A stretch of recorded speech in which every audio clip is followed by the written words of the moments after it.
मित्रांनो नमस्कार. कायदेशीर माहिती देणाऱ्या माझ्या युट्यूब चॅनलमध्ये तुमचं स्वागत आहे.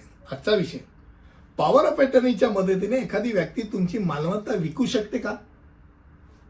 विषय अनेकांच्या मनातला. अनेक जण पॉवर ऑफ अटर्नी दिल्यानंतर पोटात त्यांच्या असं काय करणार आहे बाबा, विकून तर त्यांनी तक्रार न, अशा बऱ्याच गोष्टी मनामध्ये अशा गोलगोल गोलगोल फिरत असतात. तर पहिली गोष्ट, पॉवर ऑफ अटर्नी देण्याच्या मागचे एक दोन भाग नक्की आहेत. एक, सामान्यतः त्याला लिव्ह इन लायसन्स करण्याचं असतं की दैनंदिन कामाकरता, सही करता, कोर्टाच्या कामाकरता, तुमच्या वतीने उभं राहण्याकरता किंवा शेतीच्या छोटी मोठी कामं करण्याकरता, अर्ज करण्याकरता ह्याच्याकरता पॉवर दिली जाते. ती नोटराइज पॉवर पण चालते. ही नोटराइज पॉवर जी आहे त्याची मर्यादा आहे.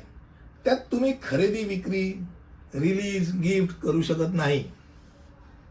आता दुसरी पॉवर जी आहे ती सब रजिस्ट्रारची पॉवर. सब रजिस्ट्रारकडे रजिस्टर केलेली जी पॉवर, खास करून महाराष्ट्रामध्ये बोलते, जी पॉवर असते ती, त्याचा वापर तुम्ही पहिली जी आता आपण सगळे सांगितलेली कामं त्यात करता होणारच होणार, पण त्याचबरोबर तुम्ही विक्री करता, गिफ्ट करता, रिलीज करता, त्या पॉवरचा वापर करू शकता. आता त्यात पण दोन भाग आहेत.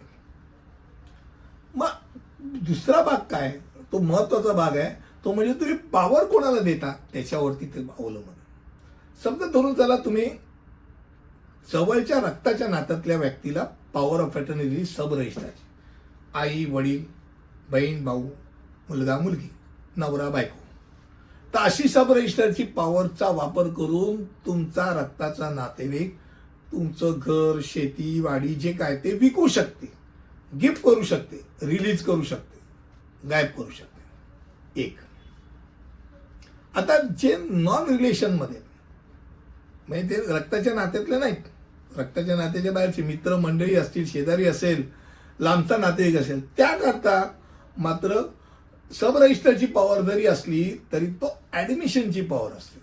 म्हणजे प्रत्यक्ष समजा विक्री असेल तर विक्रीच्या त्या सेल ॲग्रीमेंटवरती किंवा ॲग्रीमेंट फॉर सेलवरती तुमची सही असेल, तुमचा फोटो असेल, तुमचा अंगठा असेल, आणि रजिस्ट्रेशनच्या ठिकाणी फक्त त्याला त्या पॉवरच्या मदतीने ॲडमिशन, म्हणजे ते डॉक्युमेंट ॲडमिट करण्याकरता अंगठा लावण्याची अनुमती असेल, विकण्याची नाही. विक्रीच्या करता तुमची सही आहे हे डोक्यात.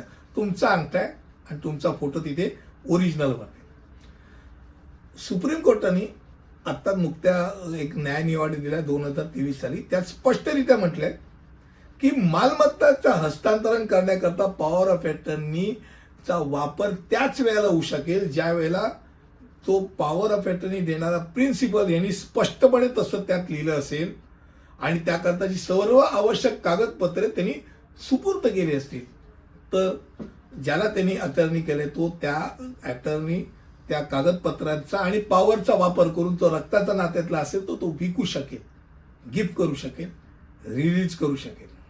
मला वाटतं आजचा विषय हा पॉवर ऑफ अटर्नीच्या मदतीने एखादी व्यक्ती मालमत्ता विकू शकते का या संदर्भातली होती. मला वाटतं तुम्हाला त्याची माहिती दिली. पुढच्या व्हिडिओमध्ये असंच काहीतरी घेऊन येईल. तिथपर्यंत इथेच थांबतो. धन्यवाद.